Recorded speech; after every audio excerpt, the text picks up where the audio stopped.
petit peu embêtant là. Je ne sais pas comment on va faire. Ça va pas être facile du tout là, hein.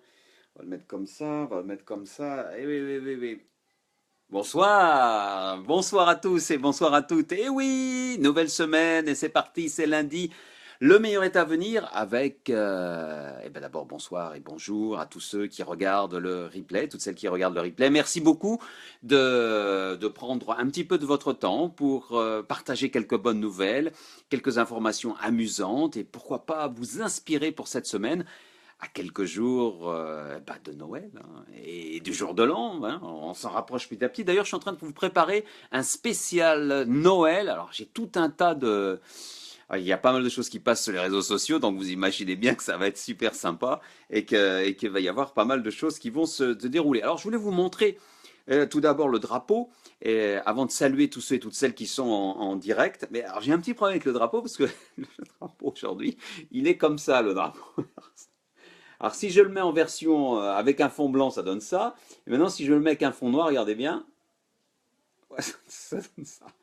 Dire que le drapeau, hein, c'est blanc et noir. Hein, c'est blanc et noir. Donc, alors, je vous le mets avec fond blanc maintenant, voilà, hein, et fond noir, voilà. Alors, où ça peut bien être, ce drapeau blanc et noir, hein? Qu'est-ce que c'est, ce drapeau? Est-ce que vous avez une idée, la moindre idée? Et comme d'habitude, si quelqu'un trouve la réponse, sauf la personne qui m'a donné l'information, parce que l'histoire du jour ira dans cette ville, dans la ville de ce drapeau, eh bien, je vous offre un de mes bouquins, sans problème, avec plaisir. D'accord? Allez, allez, je vous le remonte un petit coup. Hein. Voilà. Avec un fond noir, ça donne ça. Avec un fond blanc, ça donne ça. Alors, vous voyez bien. Hein. Vous avez la réponse? N'hésitez pas à me la donner si vous savez où se trouve, de quelle ville est ce drapeau. Bien sûr, la personne, si elle est là, je ne sais pas, hein, pas beau, le drapeau Marivaux. La personne qui m'a donné l'information et qui m'a fait suivre l'histoire ne peut pas participer, sinon c'est tricher. Oui, il est bizarre ce drapeau, hein. Il est pas très gai, hein. Oula, oui, ça fait. Mais en fait, j'en reparlerai tout à l'heure. Allez, on va saluer un petit peu tout le monde, ceux qui sont là maintenant. Ah, Sandra, salut Lily, salut Maribo, donc, salut Kevin, hein, Kevin, on est d'accord, hein? Non, Kevin, car c'est toi qui m'as donné l'information aujourd'hui. L'histoire que je vais raconter se passe dans ta ville, c'est ça, hein, tu es originaire de cette ville. Et donc tu ne peux pas participer, c'est pas possible. C'est pas possible. Allez, un petit mot quand même, j'oublie pas, et c'est également pour tous ceux et toutes celles qui regardent le replay. N'oubliez pas le sponsor, comme d'habitude, le huitième sens, il n'y aura pas de secret entre nous, qui est toujours dans le top 100. Ah, il est pas rentré dans le top 10, mais on fait du mieux qu'on peut. Hein. Donc n'hésitez pas à partager, on continue, je l'ai encore laissé un petit peu en promotion, donc ça serait sympa de continuer à le partager et à l'acheter si vous ne l'avez pas fait, mais je pense que je vous en ai tellement parlé, je pense que tout le monde a dû l'acheter jusqu'à maintenant. Mais enfin, voilà, pour tous ceux et celles qui le découvriraient, mon dernier bouquin, Le Huitième Sens, est en vente sur Amazon Kindle. N'hésitez pas, on est toujours bien placé dans le top 100. Yeah! Alors, de quoi on va parler aujourd'hui? Oh, de pas mal de choses. On va commencer avec un truc. Alors, je sais pas si je commence. On va commencer avec le moment suspendu. Oui, d'habitude, c'est le moment suspendu. Et c'est Marie aujourd'hui qui s'y colle. C'est Marie qui nous propose un moment suspendu absolument superbe. Alors, Marie, il va falloir que tu nous dises où est-ce que tu as pris cette photo. Regardez-moi ça. Ce lever de soleil, hein, absolument fabuleux. Je la mettrai, cette photo, en partage sur la page Le meilleur est à venir. Vous inquiétez pas. En tout cas, Marie, magnifique. Hein. Magnifique lever de soleil et tu as l'air d'être en hauteur en plus, hein, j'ai l'impression. Donc c'est assez sympa. Salut Nicolas, tu vas bien? Donc voilà, ok? Voilà le magnifique moment suspendu de Marie qui nous a fait. Ah oui, hein, Sandra. Hein. Alors on voit pas bien, mais là il y a quelque chose en bas. Je sais pas, Marie, il faudra nous raconter. Elle n'est pas là ce soir, mais il faudra que tu nous racontes qu'est-ce qui s'est passé et si tu veux monter sur une échelle. Enfin là, une grande échelle hein, quand même, hein, parce que pour monter là-haut, là, je vous le montre encore, vous voyez, hop, voilà. En tout cas, c'est magnifique et ça m'a fait très plaisir hein, de voir ça. Allez, on y va pour quelques petites petit amuse-gueule que j'ai vu passer, qui était assez sympa. Ah, celui-là, Richard, excellent Richard, regardez-moi ça. ADN normal, ADN italien. Ah, elle est bonne celle-là, hein. Sandra, Marie a la tête dans les étoiles pour notre plus grand plaisir. Eh oui, oui, oui, c'est vrai ça. Dis donc, c'est quoi ça? On appelle ça comment, là, les spécialistes des pâtes, là? C'est les tortellini, ça s'appelle, non? Ah bah, on dit l'ADN italien, mais le synonyme, c'est quoi? C'est tortellini ou un truc comme ça, non? Est-ce qu'on tord? Hein, je sais pas, hein. En tout cas, j'ai bien aimé ça. Ah, l'ADN italien. Ma, j'ai trouvé ça très très bon. Ah, une autre, un petit peu différente. Alors celle-là, il faut la lire, hein. Si vous restez tous chez vous demain et que personne ne va bosser, on coule le pays et lundi soir à 18 h, on négocie le SMIC à 3 000 € sans souci. Alors c'est de l'humour, c'est Joël qui a partagé ça, merci Joël. Alors c'est sympa, c'est de l'humour, mais je me demandais qu'est-ce qui se passerait si vraiment, vraiment ça se passait. Par exemple, si quelqu'un, si vraiment tout le monde faisait une grève là, quasi générale, comme pire qu'en 68, enfin en 68 c'est un peu différent, il y a eu des blocages aussi, donc c'est pour ça que les gens n'avaient pas pu travailler. Mais si vraiment tout le monde décidait, bon bah ça suffit, là, qu'est-ce qui se passerait? Qu'est-ce qu'il ferait au niveau du gouvernement, au niveau des hommes politiques? Qu'est-ce qu'il ferait? Je suis curieux de savoir. Ça ne se produira pas parce qu'il faut avoir des solides pour le faire, et tout le monde ne peut pas le faire. Je ne jette pas la pierre, hein. Alors une autre... alors, on va rentrer un petit peu dans les... je suis en train de chercher. Ouais. Ah, j'ai oublié de la retourner, donc je ne peux pas vous la montrer. Ah non, j'ai pas je l'ai pas. Donc celle-là, ça sera pour un autre jour. Ah, dommage, je voulais bien vous la montrer, mais ça sera pour demain, c'est pas grave. Allez, on y va un petit peu. Vous avez vu, oui, Cantona avait proposé aussi de retirer son argent des banques en même temps. C'est vrai, Steve, c'est vrai. J'ai entendu dire ça, je devais pas être, je n'étais pas en France sûrement lorsqu'il a fait ça, mais une action massive comme ça de la part de la population, ça doit faire un effet quand même. Parce que tout fonctionne, parce qu'on est d'accord. N'importe quelle loi fonctionne parce que tout le monde agree, tout le monde est d'accord. Tout le monde dit oui, on va suivre cette loi. La loi, c'est ça, hein, on est d'accord pour suivre tel et tel précepte. Bon, ça permet quand même d'organiser la vie et que tout aille à peu près correctement, mais quand les lois sont pas bonnes, quand les lois sont vraiment méchantes, ben, je ne vais pas dire un autre mot. Mort de rire. Capou, pas cap. Ah, j'ai pas compris, Kevin, mais enfin, c'est pas vrai. Mais donc voilà, est-ce qu'il y a un pays où c'est arrivé ça? Je serais curieux de savoir, j'ai rien en mémoire, ou un pays où vraiment la population a dit, eh ben, soit on ne travaille pas, soit on retire tout notre argent, ou un truc comme ça. Je serais curieux de savoir, parce que quand on retire l'argent, en général, c'est que c'est trop tard, hein, c'est qu'il y a un crash, un truc comme ça. Sinon, qu'est-ce qu'on pourrait dire d'autre au niveau des informations qui sont passées? Alors sur la laïcité, on a vu, là c'est une avec, bon, allons, allons, un texte qui a plus de 100 ans est forcément un peu dépassé, le texte sur la laïcité. Alors, un texte de plus de 100 ans, hein, alors marquez là, un texte de 2000 ans, un peu, je suis plus de 3 4 000 ans, et celui-là, 1400 ans, donc mais je suis 100 ans, c'est un peu dépassé, voyons. Ah, ah là là, la laïcité, elle est bien attaquée en ce moment, hein. Sinon, ah bah, à propos de banque, alors celle-là est un peu difficile à lire, je l'ai mise, mais j'ai pas trop. Regardez, je sais pas si ça avait bien à lire, je vais vous lire, hein. En haut, elle dit la caissière, la guichetière, la femme au guichet, hein. C'est une dame qui est au guichet qui dit: attention, madame, des petits malins peuvent piller votre compte sans que vous ne vous en rendiez compte, il faut faire attention à votre compte. Et la dame répond: oui, je sais, j'ai vu ça dans votre brochure, commission, frais de dossier, cotisation, frais de gestion, frais de chèque de banque, frais de tenue de compte, frais pour rentrer au guichet, frais de virement commission, achat à l'étranger, frais d'ouverture de crédit, frais de fermeture de compte, frais blablabla. Blablabla. C'est ça, c'est ça. Il paraît qu'il y a cette nouvelle banque qui est intéressante. Et c'est l'un d'entre vous qui m'avait partagé le lien et j'en ai pas parlé, j'aurais pu raconter cette histoire. C'est une banque qui s'appelle quelque chose, Déclic ou un truc comme ça, où c'est vraiment simple d'ouvrir un compte et il n'y a pas de frais. Enfin, il n'y a pas de frais pour ouvrir, c'est 20 euros par an. Et ça peut se faire chez tous les buralistes. C'est sympa comme idée. Mais je crois qu'on est plafonné à 750 euros maximum de dépôt. Donc, effectivement, mais bon, c'est toujours bien de savoir. Et les frais sont vraiment minimes par rapport à ce que prennent vraiment les banques, hein. Donc, attention. Alors, un truc, on rentre un peu plus dans la politique, et là, je tenais vraiment, et c'est très personnel. J'aime pas les gens qui racontent que des bêtises et qui insistent. Les gens qui croient tout savoir. Vous avez vu qu'Cahuzac a été condamné, blablabla, etc. Et il peut faire appel, mais enfin, bon, maintenant il a été condamné, hein, maintenant on sait. Et il y a quelqu'un de très bien sur Twitter qui a partagé des tweets qui avaient été faits par un journaliste qui s'appelle Jean-Michel Apathy, et qui, lisez. Alors là, c'est incroyable. Regardez. Regardez.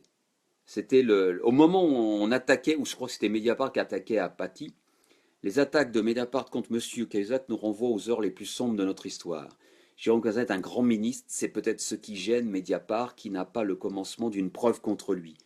Les attaques indignes de Mediapart contre Cahuzac s'expliquent avant tout par leur détestation du social-libéralisme. Donc c'est l'insurgé qui a fait ça. Mais quand vous voyez ces trois Twitter, je suis désolé, mais c'est incroyable, ça, c'est incroyable. Ça c'est des tweets qui ont été faits au moment des toutes premières, l'affaire a éclaté, et c'était Mediapart, c'est ça, hein, qui avait dévoilé l'affaire. Mais ça prouve une chose, qu'il faut vraiment faire attention. Vraiment faire attention à tout ce qui est dit, que ce soit homme politique, journaliste, etc., même vos amis. Il faut vraiment faire attention et ne pas prendre pour argent comptant tout ce qui est dit.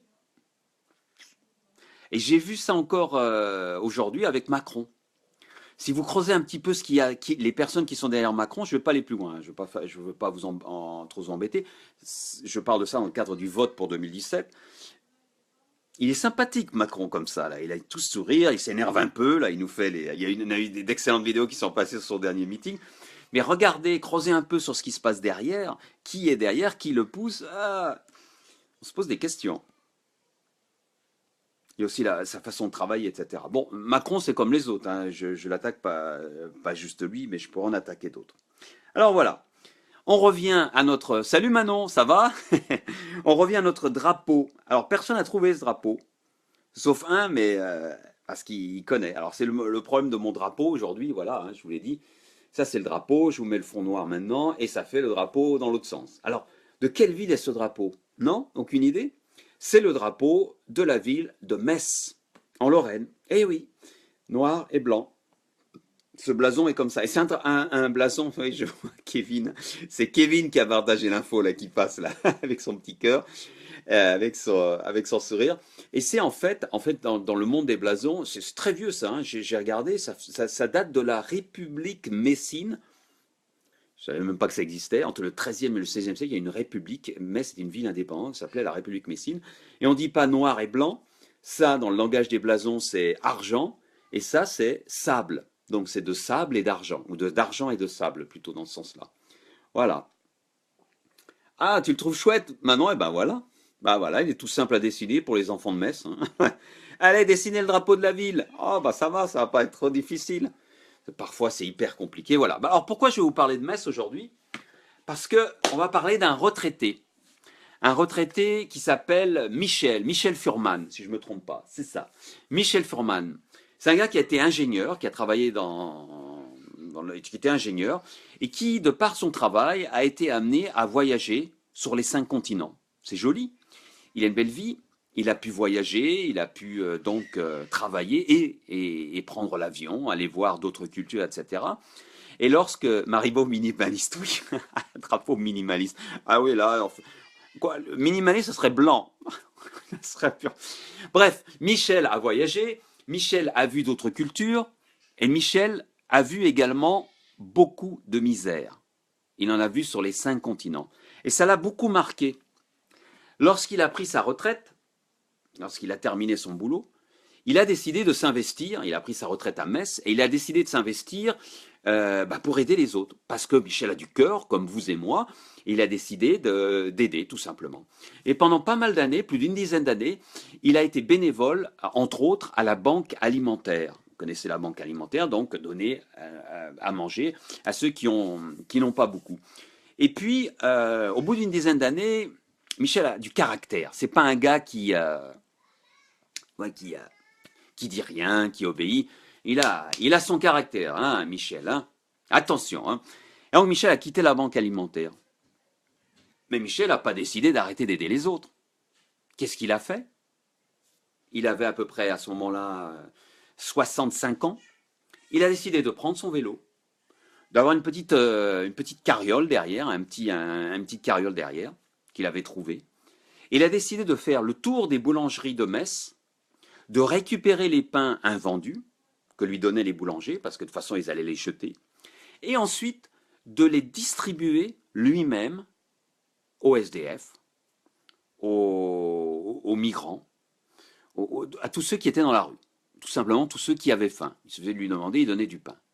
Et Michel a commencé à faire ça avec son vieux vélo, etc. Et il a fait ça pendant des années. Et tous les jours, qu'il pleuve, qu'il neige, qu'il fasse beau, etc. Chaque jour, entre 17 heures et à peu près minuit, il fait son tour dans la ville de Metz. Il a un parcours défini, il fait ça. Il fait à peu près 20 km à vélo chaque jour. C'est incroyable. On fast forward, je ne sais pas comment on dit en français, on accélère et on arrive de nos jours. Maintenant, Michel a 74 ans, pratiquement 75. C'est un peu plus difficile de pédaler. Mais Michel continue à faire son travail, à donner du pain à tous ceux qui en ont besoin. Et finalement, au bout de tout ce temps-là, il y a des gens qui ont été émus quand même, parce qu'ils l'ont vu. Alors, il faut que je vous le montre, Michel, c'est quand même un personnage, je vous dis, il a du caractère, mais quand vous allez le voir, que c'est quand même un sacré personnage. Alors, je vais vous le montrer. Le voilà, Michel. 74 ans, barbe blanche, Père Noël, exactement comme un Père Noël, avec la veste fluo, les trucs fluo. Vous voyez les baguettes derrière qui dépassent. Alors, je sais pas où c'est à Metz, hein, mais Kevin, tu dois savoir où c'est, toi, cette place. Et voilà, Michel qui fait son tour et qui distribue ses pains sans rien à demander à personne. Il le fait tout seul. Et finalement, ça touche quelqu'un. Ça touche un groupe de sportifs, un club de sport qui s'appelle le Fight Club de Metz-Borny. Le Fight Club, alors je ne sais pas du tout ce qu'ils font dans le Fight Club de Metz. Je ne sais pas si c'est comme le film, mais enfin bon. Et ils sont touchés et ils décident de faire une quête. Alors ils font un pot commun sur le net et ils proposent qu'on verse de l'argent. Pourquoi? Parce que Michel, je vais vous le montrer, a un vélo qui est, regardez sur cette photo là, il a une espèce de vieux vélo qu'on lui a volé d'ailleurs, vous voyez sa carriole qui est toute vieille, son vieux vélo, et c'est pas le meilleur matériel pour avancer, et puis il commence à être âgé. Hein, oui, on dirait le Père Noël maintenant, exactement. Et il commence à être âgé. Et donc c'est difficile de pédaler.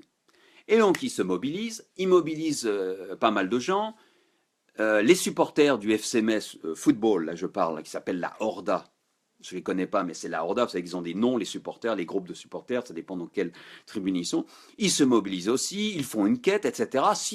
Tant et si bien que ils peuvent acheter un nouveau vélo à Michel. C'est super.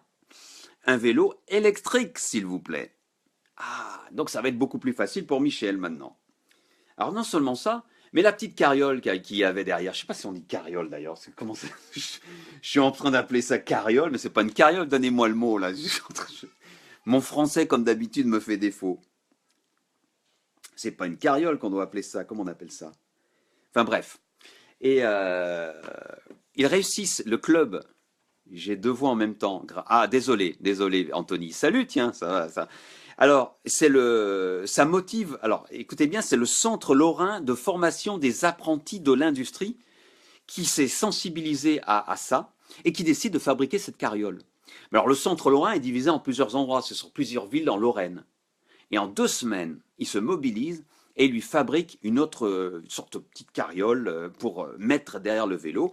Alors, c'est quand même formidable parce qu'elle est destinée à Thon ou à Taon-les-Vosges. Elle est validée, les dessins sont validés à Maxéville, dans le centre de Maxéville. Elle est découpée, fabriquée et découpée dans le centre de Folquemont. Et les derniers élèves, ce sont ceux de Henryville, qui l'assemblent pour la donner à Michel dans une cérémonie spéciale, ici même, vous voyez. Il reçoit son nouveau vélo, et derrière, vous voyez, vous n'allez pas voir, il y a la carriole. Donc, au sein du club, du Fight Club de Metz-Borny, une charrette, une remorque, voilà maintenant, oui, une petite remorque.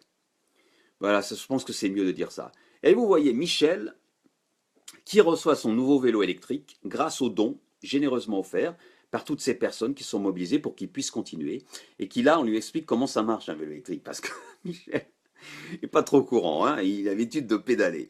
Donc voilà, c'est une belle histoire. Mais voilà, j'ai vérifié toutes ces informations. J'ai regardé, par rapport, Kevin m'avait apporté cette information, que je remercie. Et belle solidarité, oui, tu as raison Maribo. Mais voilà, j'ai vérifié toutes les informations, j'ai recherché sur Google absolument partout, et tout ce que je viens de vous raconter, c'est pas cette année. C'est-à-dire que ça s'est passé il y a un an. C'est il y a un an on s'est rendu compte que Michel avait son vieux vélo, et c'est il y a un an que le Fight Club a organisé cette quête avec les supporters de Metz, et ce vélo a été remis en fait en février de cette année. Lors d'une cérémonie, c'était au mois de février. Et ce qui m'inquiète un peu, c'est que depuis, je n'ai pas vu un seul article sur Michel. Pas une personne n'en a parlé. L'été, je comprends, mais on est au mois de décembre, et ça m'étonne que personne n'en parle. Alors, je ne sais pas toi, Kevin, si tu es encore là, si tu as la possibilité d'en savoir plus, si Michel continue à faire ses tournées, si tout va bien pour lui, parce que maintenant, il arrive à 76 ans, l'air de rien, même avec un vélo électrique, je ne sais pas. Non, c'est pas faux du tout. C'est pas faux du tout, Marigot. Mais on aimerait bien savoir. En tout cas, belle leçon de solidarité de la part de Michel. Si on a plus d'informations, ça sera sympa. Et Michel, comme je vous disais, il n'a pas sa langue dans sa poche. Il a de la niaque et quand il sait dire les choses. Et je vais partager avec vous une citation de Michel qui va nous faire réfléchir. Il parle lorsqu'on l'a interviewé à propos de sa distribution gratuite de pain qu'il fait tous les jours. Voilà ce qu'il a dit. Ce qu'il faudrait, c'est que c'est des gens qui viennent avec moi, que ça fasse tache d'huile. Parce que si on n'est pas solidaire, on va mourir comme des cons.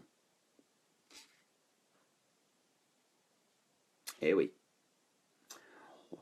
On peut sourire, mais la phrase est très claire. On est un an après, on n'en parle plus du tout de Michel, de son opération, etc. On ne sait pas du tout ce qu'il est devenu. Alors, je me mets aussi dans... On fait peut-être pas ce qu'on... Ah, j'ai du mal à même le dire. On fait peut-être pas assez, je sais pas. On essaie de faire avec nos moyens. On est busy, on est occupé par la vie, etc. Et on oublie que peut-être on peut faire plus. Voilà la citation de Michel. Pensez-y, réfléchissez-y. Il y a peut-être un petit quelque chose supplémentaire que vous pouvez faire, justement, puisqu'on approche des fêtes de Noël. Je ne sais pas. Moi, je suis toujours en contact avec, vous savez, ce SDF qui avait trouvé un appartement du côté du Havre, mais c'est loin d'ici. Et on va voir si on peut faire quelque chose pour d'autres personnes qui connaissent. J'attends un peu que ça se décante avant de vous le proposer. Mais voilà. J'espère que ce monsieur au grand cœur va bien. Bah oui, Manon, c'est ce que j'espère aussi. Ça m'a un petit peu inquiété en recherchant l'histoire. J'ai eu beau chercher. Si vous trouvez des informations, je les prends avec plaisir. Je mettrai une update, hein, je mettrai une mise à jour de tout ça. Allez, on va terminer avec la citation du soir qu'il faut que je retrouve. La voici. Et c'est Maribo qui nous partage. Maribo et Charles Bukowski. Je vais pas dire un beau couple hein, de Maribo, tu vas pas être contente, mais pourquoi pas. Là voilà la citation. Le problème avec le monde, c'est que les gens intelligents sont pleins de doutes, alors que les imbéciles sont pleins de certitudes. C'est vrai, comme c'est pas possible. C'est vrai, c'est vrai. Et c'est normal. Vous savez pourquoi? Parce que les imbéciles n'ont qu'une idée. Ils sont convaincus d'un seul truc, donc ils ne se posent pas de questions. À peu près. Avec les gens plutôt intelligents, comme nous, n'ayons pas peur des mots, comme vous et moi, eh ben, on se pose des questions parce qu'on comprend qu'il y a plusieurs possibilités dans la vie, plusieurs choses à faire, on a des choix, on peut faire des choix. Et donc on se pose des questions, qu'est-ce qui est le meilleur, etc. C'est comme la culture, c'est comme la créativité. On se pose des questions, etc. Lorsqu'on voit un tableau, lorsqu'on lit un bouquin, ça nous fait réfléchir. Ou alors lorsqu'on crée, on se pose également des questions. On doute. C'est ça la rançon de l'intelligence, je vais dire. Pour tout le monde. C'est quelque chose. En tout cas, merci Maribo. Belle citation de Charles Bukowski. Pensez-y, réfléchissez-y. Allez, on se quitte. On se dit à demain. Demain, ça sera épisode 67. Si vous ne l'avez pas encore fait, vous connaissez le sponsor du jour ou de la semaine ou du mois, le 8e sens, en vente sur Amazon, Kindle, n'hésitez pas à l'acheter. Il est encore à prix doux pour quelques jours. Ou alors, partagez-le. J'ai mis une pub avec Edward Snowden. Je suis pas allé avec le dos de la cuillère, mais c'est pas grave. Allez, bonne soirée à tous. On se retrouve demain, épisode 66. Au revoir.